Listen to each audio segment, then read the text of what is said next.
Շնորհակալություն։ Նախորդ ճեպազրույցի ժամանակ ձեր սպառնալիքներից հետո, որ եթե մեզ չընտրեք պատերազմ կեղի 50 բալ երկաշարժ կեղի սա կկործանվեն վարի կգնան, մեզ հաշմանդամ կսարքեն, մենք էլ անգործ կմնանք։ Ես այս մի շաբաթվա ընթացքում լավ երկար մտածեցի, գցեցի, բռնեցի եւ որոշեցի ամեն դեպքում ռիսկի դիմել եւ ձեզ ձայն չտալ հաջորդ ընտրություններին, բայց դա չի նշանակում, որ ես նախկիններին եմ ձայն տալու, որովհետեւ ես նախկիններից եմ զզվում, որովհետեւ եթե իրենք օրինակ նորմալ իշխանություն լինեին, բացի մի փոքրից իհարկե, եթե նորմալ իշխանություն լինեին, դուք այսօր այստեղ կանոնած չեք լինի, Արցախում կլներ հանձնված չէ լինի, հազարավոր զոհեր չենք ունենա, մեզ էլ չեք սպառնա հաջորդ ընտրություններով եւ մնացածով։ Հիմա հարցս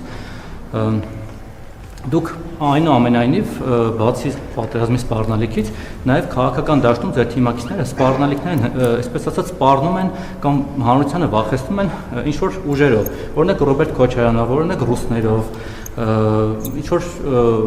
Գյումրի 2 լինելով, ինձ կբացատրեք օրինակ Ռոբերտ Քոչարյանի ինչն է վախենալու կամ նախկինների, ռուսների ինչն է վախենալու, ինչ որ սպառնալիք են ներկայացրել մեզ, կամ Գյումրի 2-ի քաղաքական, բարոյական կամ իրավական խնդիրը որն է, որովհետև մոտավորապես նույն սցենարով ձեր քաղաքապետ Տիգրան Աբինյանը քաղաքապետ դարձավ ունենալով կարծեմ ընդամենը 9% ձայն։ Եթե չմիանային Դոգի կուսակցությունը, Արամ Զավենիչի կուսակցությունը, ինքը չէր դառնա քաղաքապետ։ Հիմա